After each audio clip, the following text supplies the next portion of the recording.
So now there is a thing called cognitive psychotherapy. What they are trying to do is, whenever people are having problems, psychological problems, they try to change the way they interpret their circumstances.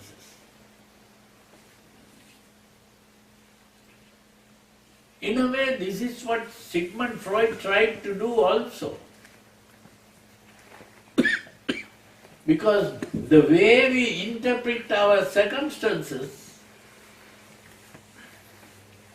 depend on the way we learn to think when we were children.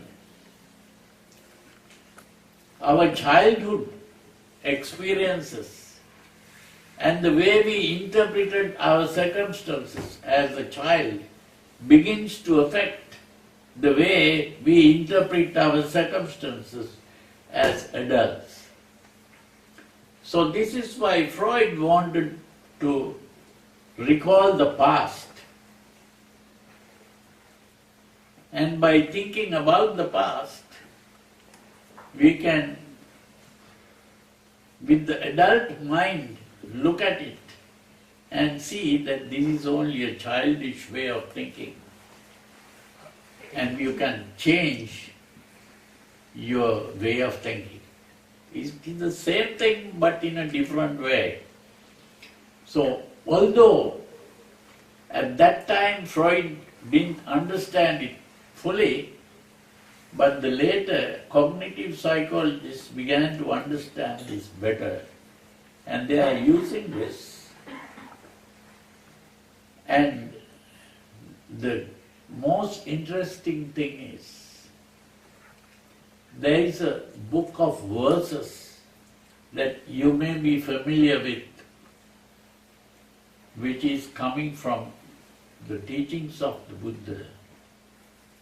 It's called Dhammapada. You know that word. The first verse in the Dhammapada, what does the Buddha say? Mano pubbangama dhamma. Mano means that cognitive process. I told you that perception is followed by mano, it is the thinking part of the brain. Interpretation of the circumstance, which is what is called the cognitive process. Pubbangama means precedes, comes before. The thinking part comes before the emotional and the active part. Mano pubbangama dhamma. The thinking part precedes all experience. And he says, Manasache pasannena, manasache paduttena masativa karotiva. If a person interprets the circumstances in the wrong way, that person might become angry or greedy and then act in the wrong way, and as a result producing unhappiness to oneself as well as others. But if a person begins to interpret the circumstances in the right way, then that person will act in the right way, and as a result, everyone will be happy. That is what that verse is saying. So in other words, the Buddha saw this secret behind controlling the mind. And that is how he became a Buddha.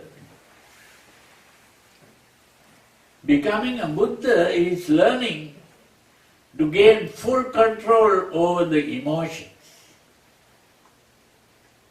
to completely get rid of three things: lobha, dosa and moha, which is today translated in various ways, but I like to translate it as lust, hate and delusion.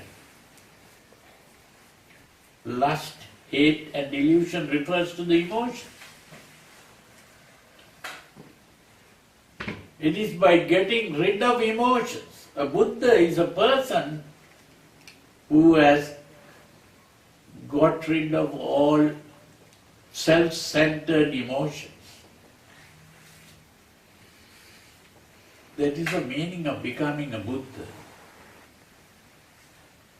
And all the self-centered emotions carry one very important thing. The self, the I.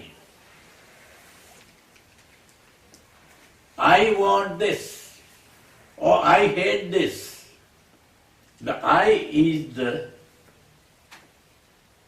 delusion.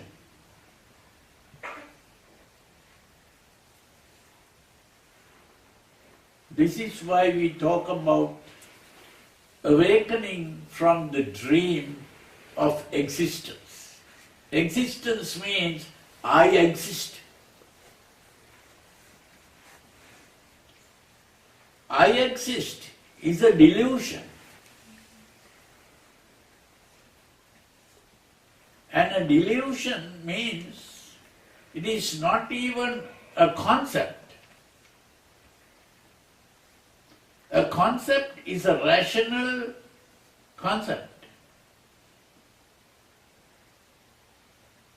This is an emotional feeling. The self is an emotional feeling. It's not a rational concept. Even if we are fully convinced that there is no such thing as a self, still we feel the self. We cannot give up the idea of self because we are feeling the self,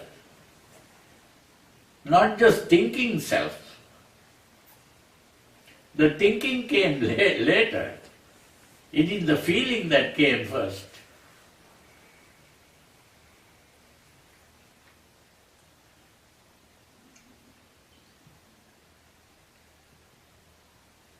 How did the feeling come? Of course, this is a long story. If I begin to start with that, I will need another few hours to explain this. So maybe if we get a chance later, I might be able to talk about it, but I leave this. Now it's almost 7:30, and the only thing is that we are dreaming. We are really unconscious. We are not fully conscious. That's why Sigmund Freud compared our mind to an iceberg. And the iceberg, only the tip of the iceberg comes up above the water, and the rest is under the water. In the same way, our consciousness is only a very subtle thing. We are mainly unconscious. We have to awaken from this dream that we are thinking, I am. It is only by awakening from this dream of existence. Because existence is a fallacy. It is called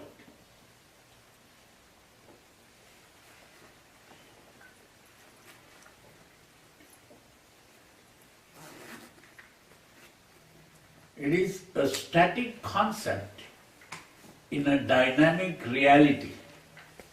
The reality is dynamic, changing all the time. But existence is a static concept. We are thinking of existence where there is no real existence.